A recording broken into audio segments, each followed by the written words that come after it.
This video is presented by Mansa, Maharashtra New Startup Association, उद्योजकता विकास व प्रशिक्षण केंद्र and rjganesh.com, Beyond the Mentality. नमस्कार, मी आरजे गणेश, व्यवसाय प्रशिक्षक, उद्योजक आणि प्रेरक वक्ता. RJ Ganesh beyond the mentality मध्ये आपलं स्वागत आहे. आजचा आपला विषय सगळ्यांच्याच खूप जिव्हाळ्याचा आहे, खास करून नवउद्योजकांची तर दुखणारी नस म्हणजेच आजचा विषय. बँक लोन देत नाही म्हणून आपल्यापैकी खूप जणांना अशा काही जखमा झालेल्या आहेत की सांगताही येत नाही आणि लपवताही येत नाही. जाणून घेऊया बँक का करते टाळाटाळ, का देत नाही लोन, तेही खास करून नवउद्योजक आणि छोट्या मोठ्या उद्योजक बंधू आणि भगिनींना.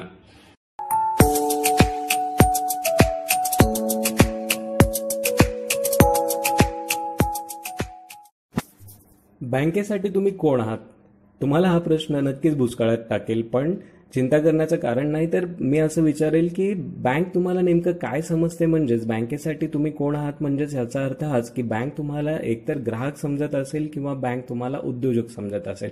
तसं पाहायला गेलं तर प्रत्येक उद्योजक हा देखील बँकेसाठी ग्राहकच असतो, पण प्रत्येक ग्राहक हा मात्र बँकेसाठी उद्योजक नसतो. कशावरनं मी हे बोलतोय तर लक्षात घ्या की जर समजा तुम्ही एखादी वस्तू घेण्यासाठी इलेक्ट्रॉनिक सामान एखादी वस्तू जर घेण्यासाठी मार्केटमध्ये गेलात तर तुम्हाला त्या ठिकाणी बँकेचे रिप्रेझेंटेटिव्ह, कर्मचारी, त्यांचे सदस्य हे मार्केटमध्ये सेल्स एक्झिक्युटिव्ह बसलेले असतील आणि ते तुम्हाला वेगवेगळ्या वस्तू घेण्यासाठी वेगवेगळ्या प्रकारे तुम्हाला प्रलोभन देतात आणि कर्ज तितक्याच तातडीने देऊन टाकतात. पण जर तुम्ही अशाच पद्धतीने बँकेकडे गेलात आणि बँकेला जर म्हणालात की मला कुठला तरी उद्योग सुरू करायचा आहे, मला उद्योजक व्हायचं आहे, तर अशा वेळी मात्र बँक तुम्हाला तितक्याच तातडीने कर्ज देत नाही जितक्या तातडीने तुम्हाला ग्राहक म्हणून एखादी वस्तू घेण्यासाठी कर्ज मिळू शकलेलं होतं किंवा मिळतंय.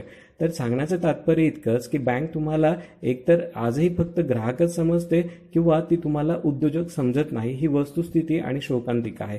केवळ बँक म्हणून बँकच नाही तर आपलं शासन, आपल्या शासनाची धोरणं, त्याचबरोबर आपल्याबद्दलची मार्केटमध्ये असलेली आपली पत, सिबिल स्कोर, अशा अनेक काही बाबी आहेत की ज्यामध्ये आपण केवळ आणि केवळ फक्त आणि फक्त ग्राहक म्हणून उरलेलो आहोत, शिल्लक आहोत. पण आजही आपल्याला उद्योजक म्हणून आपली ओळख निर्माण करता आलेली नाही आणि त्यामुळेच बँक तुम्हाला तातडीने कर्ज देत नाही.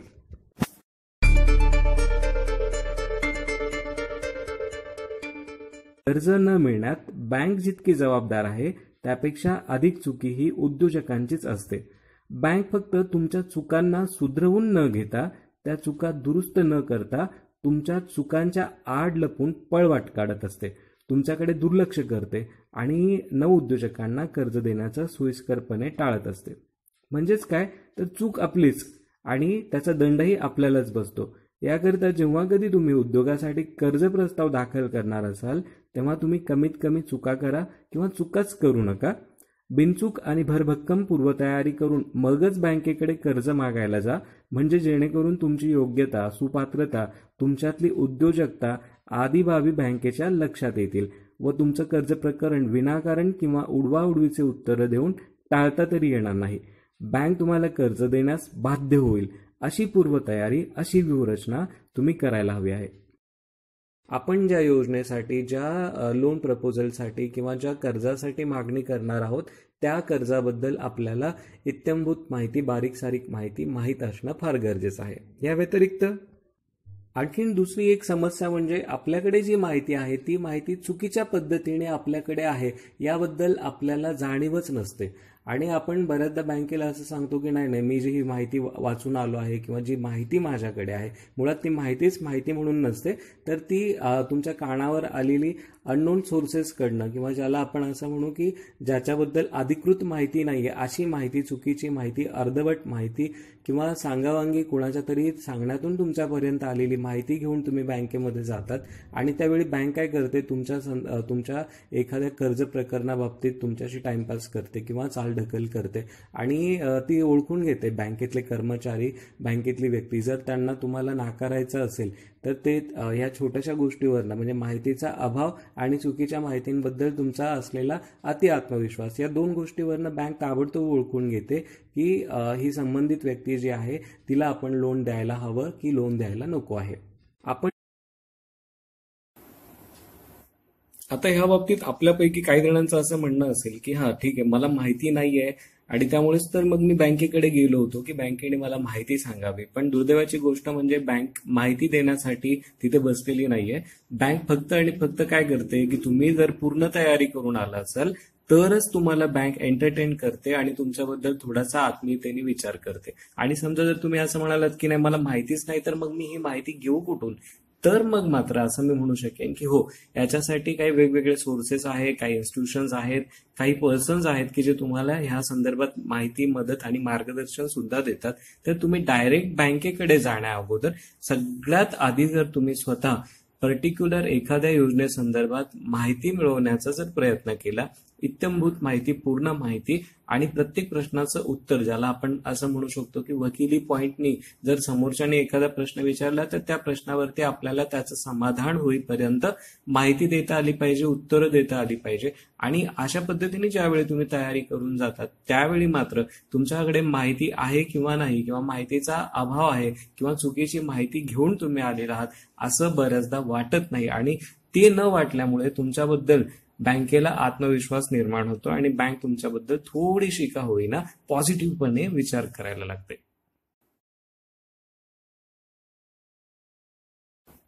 यानंतरची पुढची चूक म्हणजे आपल्याला सगळ्यांना जवळपास एखाद्या योजनेचं नाव माहिती असतं, एखाद्या योजनेत आपण बसतो की काय याबद्दल आपल्याला थोडीशी एक आत्मीयता असू शकते किंवा आत्मविश्वासही असू शकतो.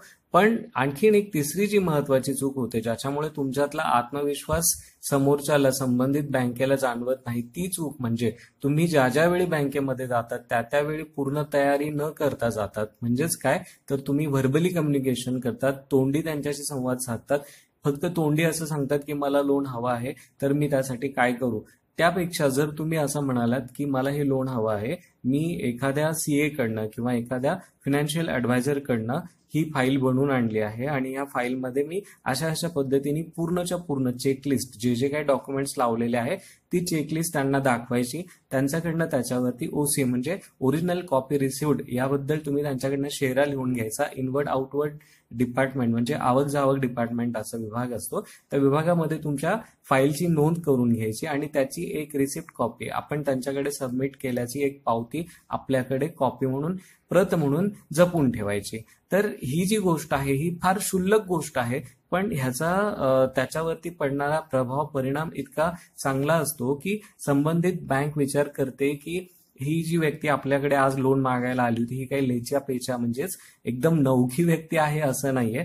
तर नक्कीच असं असू शकतं की ह्याला कायदेशीर माहिती असेल किंवा ह्याच्या मागे कोणाचा तरी चांगला सपोर्ट असेल की ज्याच्यामुळे हा जो काही उद्योजक आहे तो उद्योजक येतानाच पूर्ण तयारीनिशी आला होता आणि तो आपल्याकडनं ओसी घेऊन गेलेला आहे की ज्या अँगलने जर विचार केला तर लिगली तो आपल्यापेक्षा स्ट्रॉंग झाला आहे. याबद्दल बँकेला तिथे जाणीव निर्माण होते आणि तुमच्याबद्दल आत्मीयता, आत्मविश्वास निर्माण होतो.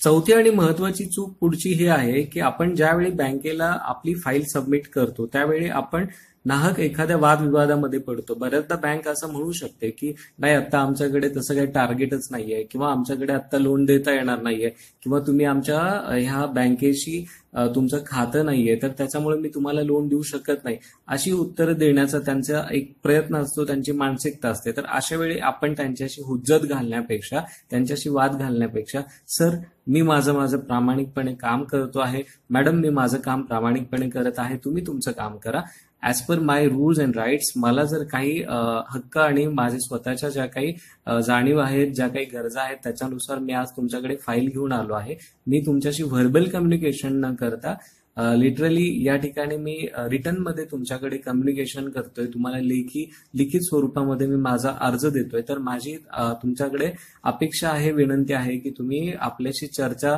वादविवाद न करता, शक्य झाल्यास मला मार्गदर्शन करा, पण माझी फाईल तुमच्याकडे पुटअप करून घेताना मी जशी तुम्हाला लिखित स्वरूपात दिली आहे तसं मला लिखित स्वरूपात तुम्ही द्या.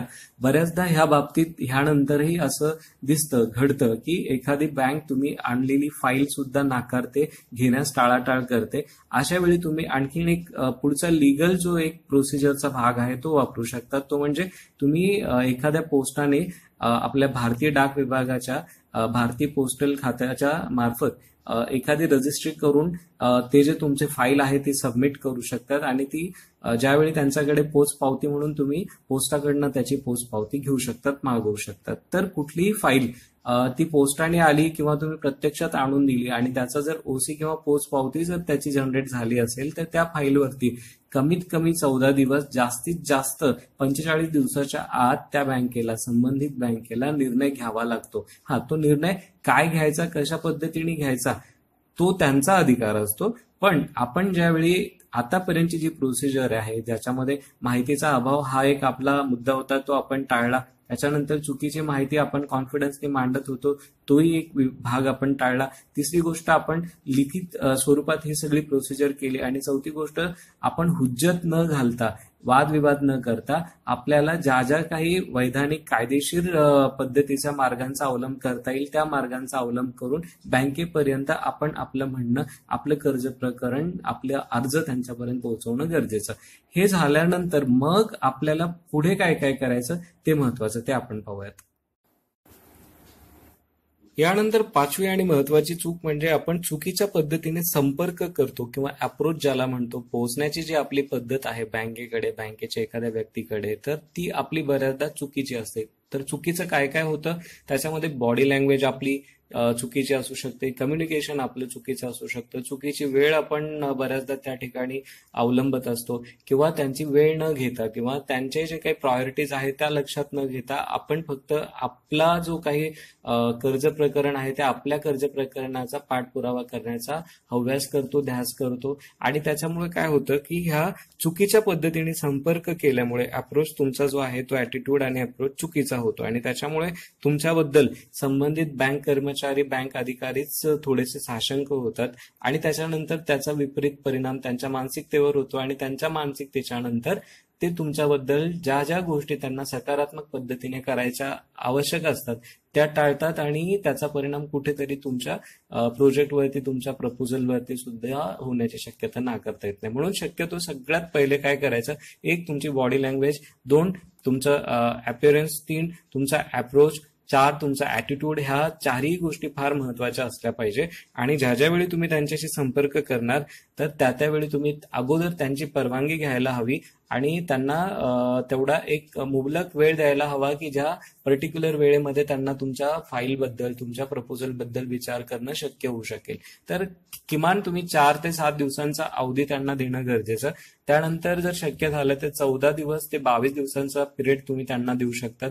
त्यानंतर फोनवरती संपर्क करण्याऐवजी जर तुम्हाला शक्य झालं तर प्रत्यक्ष जाऊन किंवा त्यांची अपॉइंटमेंट घेऊन आणि डायरेक्ट एखाद्या सिनियरला जाऊन भेटण्यापेक्षा ज्या प्रोसिजरच्या माध्यमातून तुम्ही तिथे अप्रोच झाला होता त्याच प्रोसिजरचा वापर करून तुम्ही अगोदर लहानांपासून मोठ्यापर्यंत तुमचं प्रपोजल कशा पद्धतीने हँडल करता येईल, कशा पद्धतीने वरवर नेता येईल आणि कशा पद्धतीने ते सकारात्मक पद्धतीने तुम्हाला त्यातनं तुमच्या ज्या काही अपेक्षित जो काही रिझल्ट आहे तो कसा काढता येईल त्यावर तुम्ही प्रयत्न केले पाहिजे.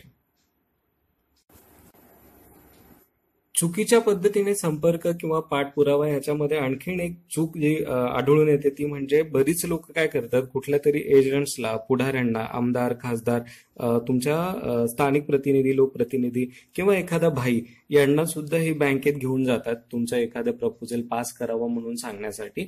आणि अशा पद्धतीने जेव्हा तुम्ही त्यांच्याकडे पाठपुरावा करतात, अप्रोच होतात, त्यावेळी ते तुमचे मनसुबे ओळखून घेतात बँकवाले की कदाचित असं होऊ शकतं की ह्या व्यक्तीला जे लोन हवं आहे त्याची त्याला उद्योजक किंवा उद्योजकतेसाठी गरज आहे किंवा नाही ह्याबद्दल त्यांची थोडीशी साशंकता निर्माण होते आणि तुमच्या एकूणच व्यक्तिमत्वाबद्दल, कॅरेक्टरबद्दल त्यांच्याकडे शंका निर्माण होते. आणि म्हणूनच मी असं म्हणेन की तुम्ही स्वतः काय करायला हवं, जर तुम्हाला कुठल्या व्यक्तीला तुमच्या सोबत न्यायचंच असेल तर तुमच्या सोबत तुमचे आर्थिक सल्लागार, त्यानंतर chartered accountant, CA, business adviser, तुमचं कोणी उद्योग विषयावरती जर तुम्हाला कोणी माहिती मार्गदर्शन देत असेल तर असं मोटिवेशनल ट्रेनर किंवा मेंटॉर असेल तर मेंटॉर यांना तुम्ही घेऊन जाऊ शकतात किंवा एखादा डीएसए असू शकतो. तर डीएसए मधनं सुद्धा तुम्हाला कधी कधी बऱ्याचदा लोन जे असतात तर ते पास करून देण्यासाठी प्रयत्न केले जातात, हालचाली केल्या जातात. त्याच्यामुळे तर तुम्ही जर अप्रोच म्हणजे संपर्क जर करणार असाल बँकेकडे आणि संपर्क झाल्यानंतर जर तुम्ही पाठपुरावा करणार असाल तर त्याची पद्धत चुकता कामा नये. मग तुम्ही इंडिव्हिज्युअल जरी गेलात तरी आणि तुम्ही ग्रुपने गेलात तरी सुद्धा तुमची बॉडी लँग्वेज, तुमचा ओव्हरऑल लुक, त्यानंतर तुमचा अप्रोच, ॲटिट्यूड याच्यामध्ये कुठेही तुम्ही व्हल्गर किंवा तुमच्याकडे सामंजस्य नाही असा प्रकार दिसता कामा नये.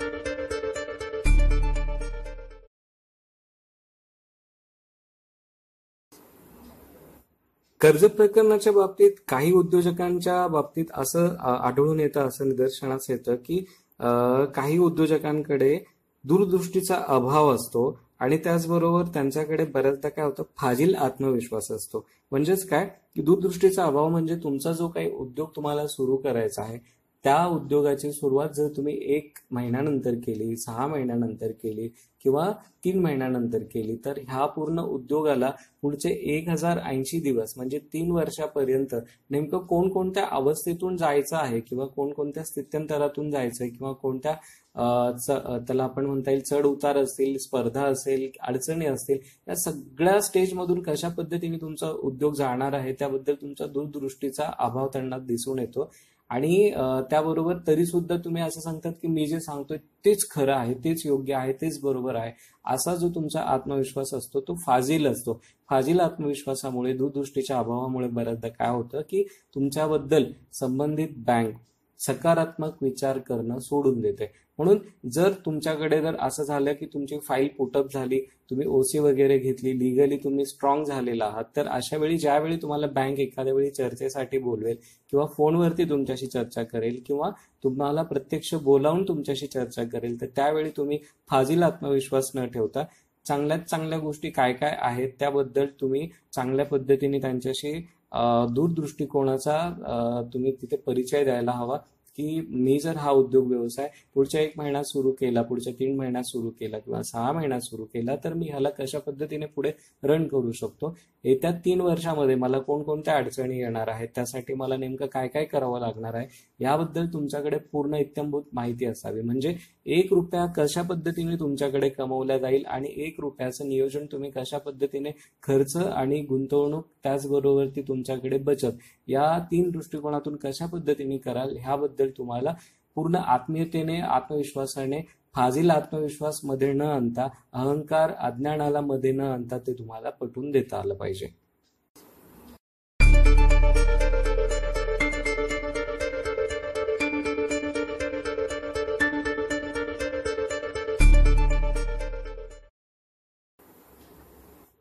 काही वेळी मात्र चुकून काही अशा पद्धती दिसतात किंवा अशाही घटना घडून येतात की ज्यामध्ये तांत्रिक बाबींचा अभाव दिसून येतो. म्हणजे आतापर्यंत जी मी तुम्हाला माहिती दिली ती माहिती ही तुमच्या बँकेकडे अप्रोच होण्याशी, बँकेकडे संपर्क करण्याशी, फॉलोअप करण्याशी, त्याचबरोबर ती पूर्ण माहिती सकट त्या बँकेकडे जाण्यासंदर्भात, आत्मविश्वासासंदर्भातची माहिती होती. पण आता जी मी माहिती सांगतोय ती माहिती म्हणजे तांत्रिक बाबींचा अभाव तुमच्या फाईलमध्ये असतो. उदाहरणार्थ सिबिल स्कोअर किती आहे तो तुम्ही जर दरवेळी चेक केला असेल, तुमच्या मनाने चेक केला असेल तरी कमी होत जातो. कधी कधी असं होतं की आपण एखादी फाईल एखाद्या ठिकाणी पुटअप केलेली असेल, तीच फाईल तशाच पद्धतीची फाईल आपण दुसऱ्याही बँकेत पुटअप करतो. एकाच वेळी आपण 3 ते 5 बँकेमध्ये आपले प्रयत्न चालू ठेवतो. मग अशा वेळी सुद्धा असं होतं की तुमचा सिबिल स्कोअर हा डाऊन होत असतो. स्कोअर म्हणण्यापेक्षा त्यातले जे पॉईंट्स असतात ते काही प्रमाणात कमी होत असतात. त्यानंतर तुमची पत पार्श्वभूमी म्हणजेच तुमचं क्रेडिट जे आहे तर ते मार्केटमध्ये कसं आहे, बँकेत कसं आहे ते बघावं लागतं. यासोबत MCR, MCD क्रेडिट रँकिंग असेल, जर तुमची संस्था जर जुनी असेल, 2.5 वर्ष जुनी असेल तर त्या संदर्भात MCR हा एक रिपोर्ट जनरेट होत असतो. तो रिपोर्ट त्याच्यातली तुमच्या उद्योग संस्थेची रँकिंग तपासल्या जाते. त्यानंतर ITR जर तुम्ही भरत असाल, भरायलाच हवा, जर तुमच्याकडे ITR असेल तर तुम्ही कमवतात या संदर्भात त्यांच्याकडे म्हणजे भारत सरकारकडे काही तुम्ही ज्या काही ट्रान्झॅक्शन करतात, कमाई करतात, सरकारकडे, शासनाकडे जर तुम्ही काही कर भरतात तर त्या संदर्भातलं विवरण असतं.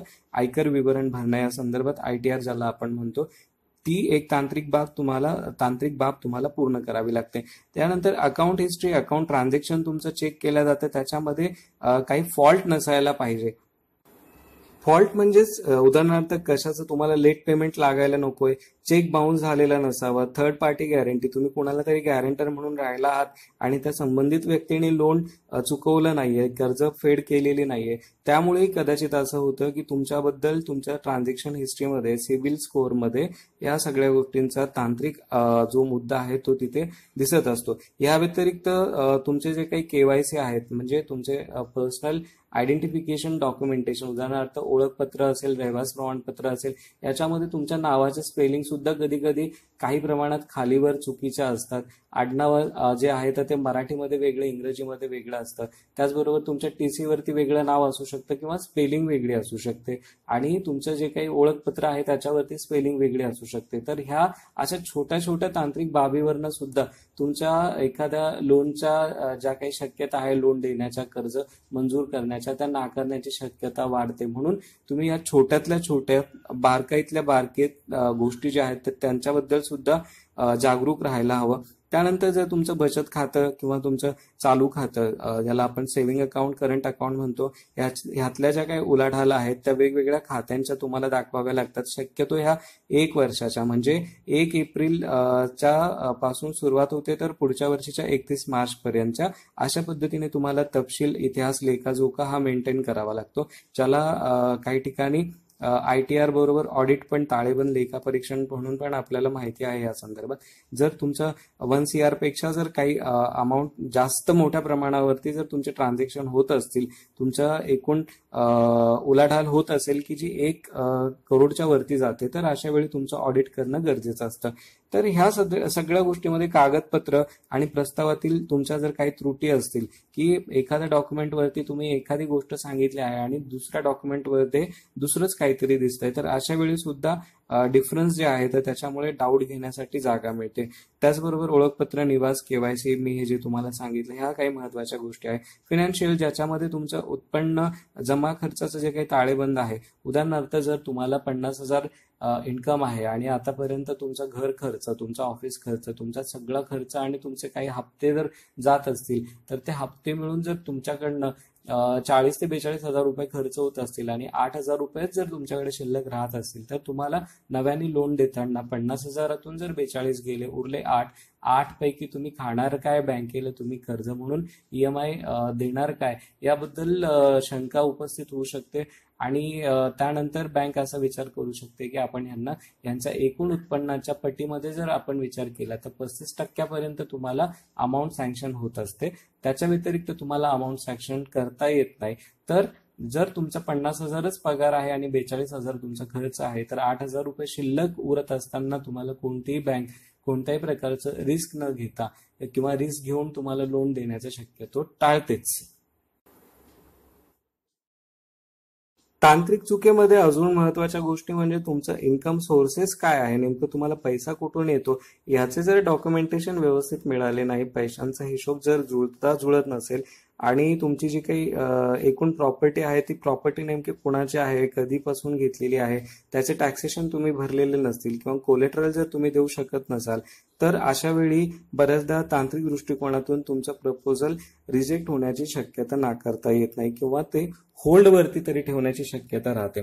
यानंतर वैयक्तिक, कौटुंबिक, सामाजिक दर्जा आणि पार्श्वभूमी याही गोष्टींचा आपल्याकडे थोडाफार का होईना विचार केला जातो. कोणतीही बँक जेव्हा तुम्हाला एखाद्या वेळी कर्ज देते त्यावेळी सगळ्यात पहिले ते जर काही चेक करत असतील तर तुमचं स्वतःचं कॅरेक्टर, की ज्याच्यामध्ये वैयक्तिक तुम्ही कसे आहात, कोण आहात, कशा पद्धतीने तुमची वागणूक आहे, त्यानंतर तुमचा कौटुंबिक दर्जा, सामाजिक दर्जा काय आहे, त्यानंतर तुमच्या एकूण आतापर्यंतची जी काही हिस्ट्री आहे, पार्श्वभूमी आहे, त्याबद्दल ते थोडंफार का होईना आजूबाजूला ज्या ठिकाणी तुम्ही राहतात त्या ठिकाणी चौकशी करण्याची शक्यता नाकारता येत नाही. मग अशा वेळी त्या ठिकाणाहून तुमच्याबद्दल सकारात्मक उत्तरं येणं अपेक्षित असतात.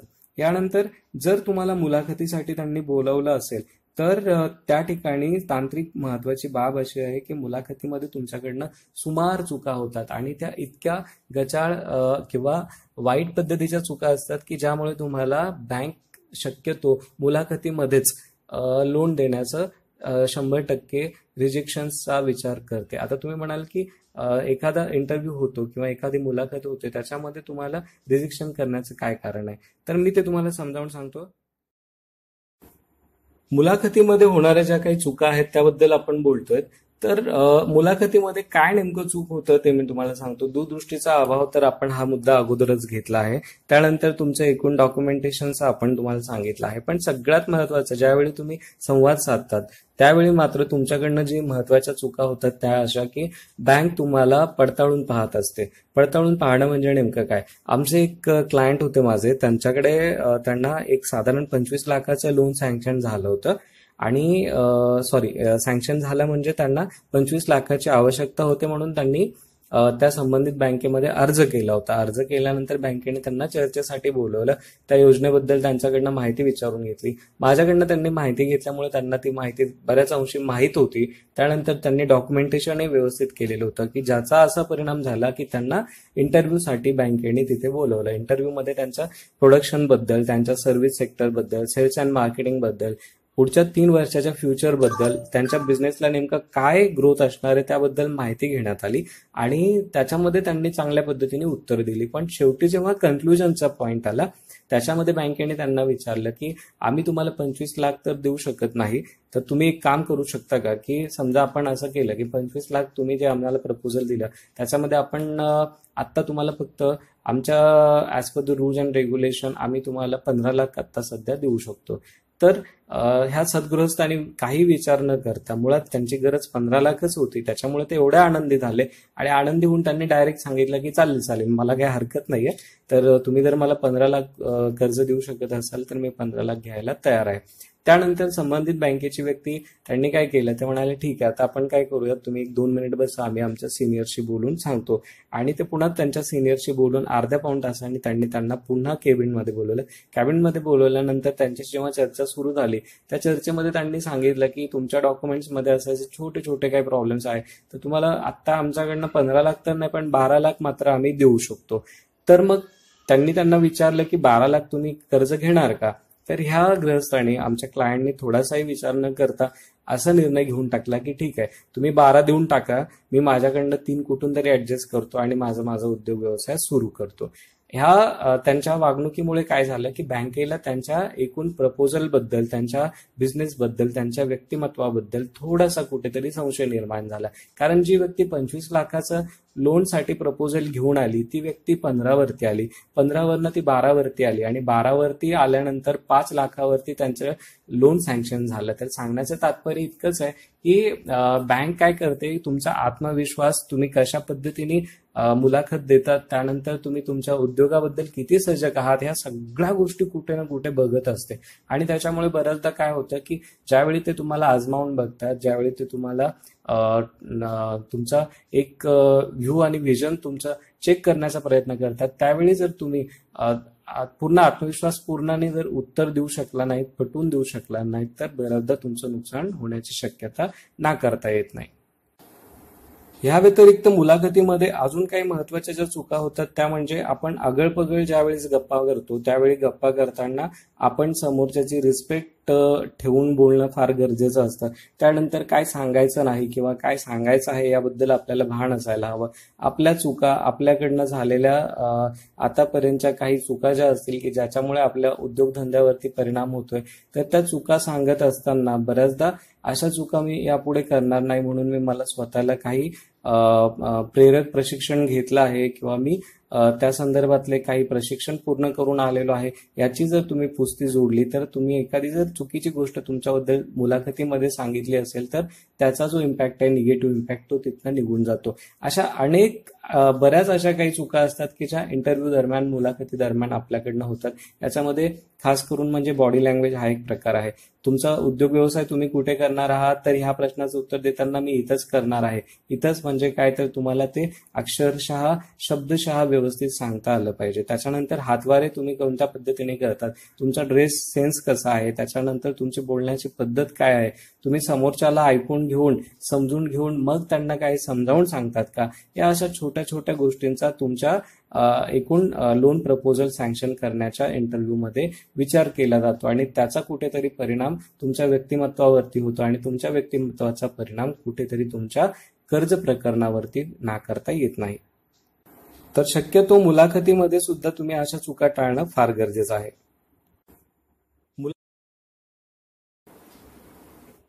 मुलाखतीच्या आणखीन काही चुका ज्या आहेत त्याच्यामध्ये सगळ्यात महत्वाची चूक म्हणजे मुलाखत घेणारी व्यक्ती तुमचं क्वालिफिकेशन आणि तुमच्या ॲबिलिटीज याबद्दल थोडंसं एक तुम्हाला चेक करण्याचा किंवा तुम्हाला आजमावून पाहण्याचा प्रयत्न करत असतात. क्वालिफिकेशन आणि ॲबिलिटीजचा मी थोडक्यात फरक सांगतो. क्वालिफिकेशन म्हणजे तुमचं शिक्षण किंवा तुमची पात्रता आणि ॲबिलिटीज म्हणजे तुमच्यातली क्षमता. उदाहरणार्थ तुमची पात्रता आहे की तुम्ही ग्रॅज्युएट आहात. उदाहरणार्थ तुम्ही ग्रॅज्युएट आहात ही तुमची पात्रता आहे. This is your qualification. But what about your abilities? तुमच्या ॲबिलिटीज बद्दल जर आपण असं म्हणायला गेलो तर ग्रॅज्युएशन असूनही तुम्हाला मराठी वाचता येत नाही, हिंदी वाचता येत नाही, गणित येत नाही, इंग्रजीमध्ये बोलता येत नाही किंवा इंग्रजी समजत नाही, तर ही जी तुमच्यातली पात्रता आहे की जी तुम्ही ग्रॅज्युएशन असल्याचं सांगते, पण तुमच्यातली जी काही गुणवत्ता आहे, जी तुमच्यातली क्षमता आहे ती असं सांगते की तुम्हाला शिक्षणाचा म्हणजे तुम्ही पास तर झालात पण तरी सुद्धा तुम्हाला त्यातला अनुभव नाही, गंध नाही, त्याबद्दल तुम्हाला स्वारस्य नाही, रस नाही. तर ज्या वेळी तुम्ही मुलाखत देता त्यावेळी तुमच्या ॲबिलिटीज त्याचबरोबरती तुमचं क्वालिफिकेशन याबद्दल तुम्ही स्वतःवरती सकारात्मक पद्धतीने विचार करायला हवा. ज्या पद्धतीचं तुमचं शिक्षण असेल, ज्या पद्धतीचा तुमचा अनुभव असेल, त्या पद्धतीची तुमची पात्रता, क्षमता त्या ठिकाणी तुमच्या इंटरव्ह्यूमधनं, तुमच्या मुलाखतीमधनं पदोपदी क्षणोक्षणी जाणवायला हवीच असेल.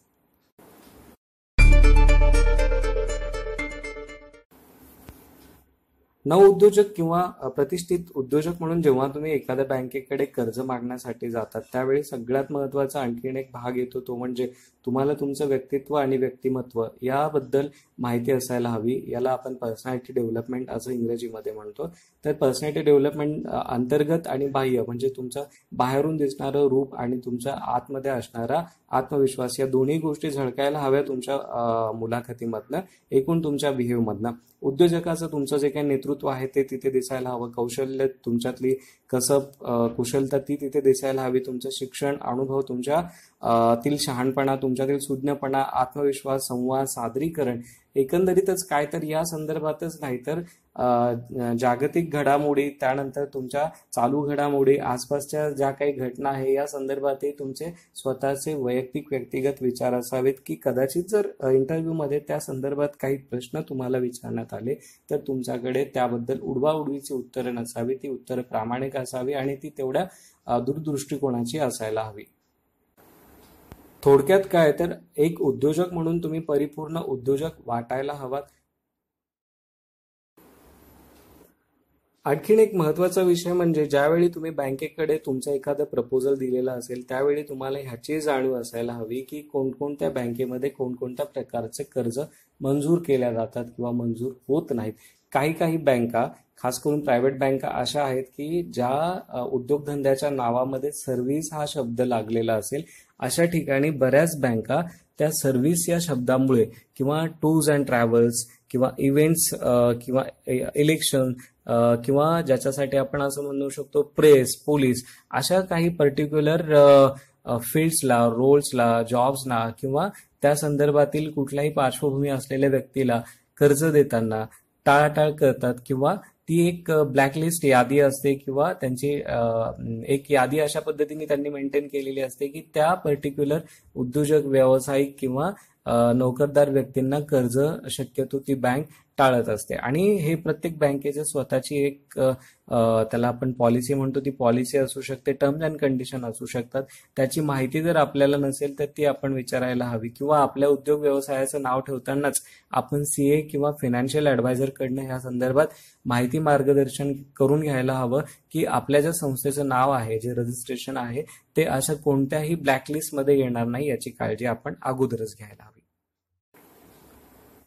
कर्ज प्रकरण पास होण्यासाठीचा आपण दुसऱ्या बाजूचा आत्ता विचार करतोय ज्याच्यामध्ये खास करून बँकेची सेकंड साइड आपल्याकडे आहे. जसं एखाद्या कॉईनला दोन बाजू असतात तसं पहिल्या बाजूला उद्योजक आणि त्यांची कर्जाची जी रिक्वायरमेंट आहे ती बाजू आहे, तर दुसऱ्या बाजूला बँक आणि बँकेचे टर्म्स अँड कंडिशन्स आहेत. तर ह्याच्यामध्ये आणखीन एक महत्वाचा भाग म्हणजे बऱ्याचदा बँकेचं व्यावसायिक उद्दिष्ट असतं, टार्गेट असतं, ते जर पूर्ण झालं असेल तर बऱ्याचदा बँक टाळाटाळ करू शकते. या व्यतिरिक्त शासनाचं धोरण जर काही बदललं असेल, अद्ययावत धोरणात काही बदल झाला असेल तर त्यानुसार ते आपल्या रेट ऑफ इंटरेस्ट असतील किंवा ती जी काही योजना असेल तर त्या योजनेमध्ये सुद्धा लाभार्थ्यांना किती पद्धतीने, कोणत्या पद्धतीने, कशा पद्धतीने लाभ द्यायचा, तशा काही सूचना त्या प्रकाशित करतात किंवा लागू झालेल्या असतात, तर त्या तुम्हाला सांगण्याची शक्यता नाकारता येत नाही. या व्यतिरिक्त कधी कधी एखादा काळ, वेळ, स्थळ, परिस्थिती, व्यक्ती आणि योगायोग किंवा दुर्दैव आपल्या आड येण्याची शक्यता नाकारता येत नाही. त्याचबरोबर आणखीनही महत्वाचा एक पाठ म्हणजे योग्य वेळ, योग्य तयारी, योग्य पाठपुरावा जर आपण व्यवस्थितपणे केलेला असेल तर निश्चितच आपल्याला आपल्या अपेक्षेप्रमाणे आपले अपेक्षित परिणाम मिळू शकतात. तर हे झालं आपण एखादं लोन प्रकरण किंवा आपण एखादं कर्ज प्रकरण ज्यावेळेस बँकेत टाकतो, बँकेत सबमिट करतो, त्यावेळेस एक उद्योजक म्हणून तुमच्यातल्या ज्या काही चुका आहेत त्या मी तुम्हाला निदर्शनास आणून दिल्या आहे आणि त्याचबरोबर बँकेच्या ज्या काही मर्यादा आहेत त्याही मी तुम्हाला या ठिकाणी सांगितल्या आहे. आपण पुन्हा एकदा जाताना एकदा वाइंड अप करूयात. किती पॉईंट्स आहेत, कोणत्या चुका आहेत, त्या टाळल्याने जर आपल्याला काही फायदा होणार असेल, जर आपल्याबद्दल बँक सकारात्मक विचार करणार असेल तर निश्चितच आपण ह्या चुका टाळायला हव्यात. बँकेची अशाच पद्धतीच्या काही कार्यकारिणी असतात, काही कार्यपद्धती असते, काही कार्यशैली असते ज्याला आपण वर्क कल्चर म्हणतो. तर त्या मर्यादेत राहूनच बँकेला त्यांचं काम करावं लागतं. तर काही ठिकाणी कालमर्यादा ही वेगवेगळी असू शकते. काही बँकांकडे जेव्हा तुम्ही एखादं लोन संदर्भातलं प्रपोजल सबमिट करतात तर ती बँक मिनिमम 7 दिवसांपासून ते 14 दिवसांमध्ये तुम्हाला होकार नकार कळवते. काही बँका मात्र 20 दिवसांपासून ते 45 दिवसांमध्ये तुम्हाला होकार नकार कळवत असतात. आणि काही बँकांचा अशाही पद्धतीने फॉलोअप असतो की ही सगळी माहिती ते ऑनलाईनमध्ये प्रकाशित करतात. ऑफलाईन कोणीही कोणाशी संपर्क करत नाही किंवा त्या संदर्भात चर्चा, इंटरव्ह्यू, मुलाखत अशा काही पद्धतींचा अवलंब होत नाही. तर तुमची जी बँक आहे त्या बँकेच्या ज्या काही कार्यप्रणाली आहे, मर्यादा आहे, अधिकार आहेत, त्या सगळ्यांची जाणीव ठेवूनच तुम्ही तुमचा जो काही लोनचा प्रपोजल आहे, जे तुमचं कर्ज प्रकरण आहे ते बँकेकडे पाठपुराव्यासाठी घ्यायला हवं.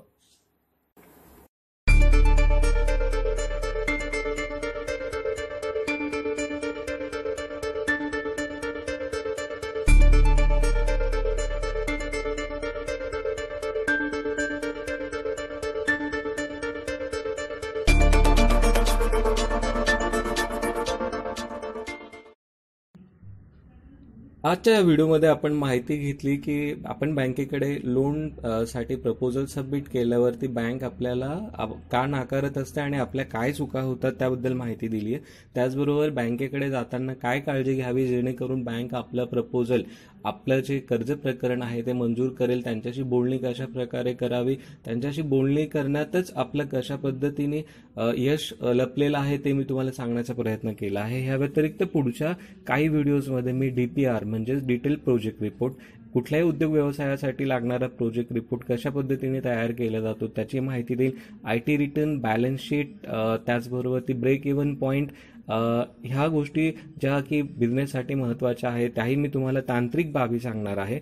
या व्यतिरिक्त जर तुम्ही खरोखर कर्ज घेणार असाल तर कर्ज घेणं चांगलं की वाईट आणि कर्ज कुणी घ्यावं कुणी घेऊ नये याबद्दल मी माझ्याकडनं माहिती, मार्गदर्शन तुम्हाला देणार आहे. बऱ्याचदा कर्ज घेणं हा अंतिम पर्याय असतो, त्यामुळे मी सर्वांना सुचवेन की कर्जाव्यतिरिक्त 23 असे काही मार्ग आहे, असे काही रस्ते आहेत की ज्यामुळे तुम्ही उद्योगासाठी भांडवल उभं करू शकतात. तर जाणून घ्या असे काही पर्याय की ज्यामुळे तुम्ही तुमच्या उद्योगासाठी भांडवल उभं करू शकाल. असे काही 23 पर्याय, 23 मार्ग की ज्यामधनं तुम्हाला कमाई मिळेल, काम मिळेल आणि तुम्हाला कर्जाची कधीच गरज पडणार नाही. पुन्हा भेटूया पुढच्या व्हिडिओमध्ये. नमस्कार.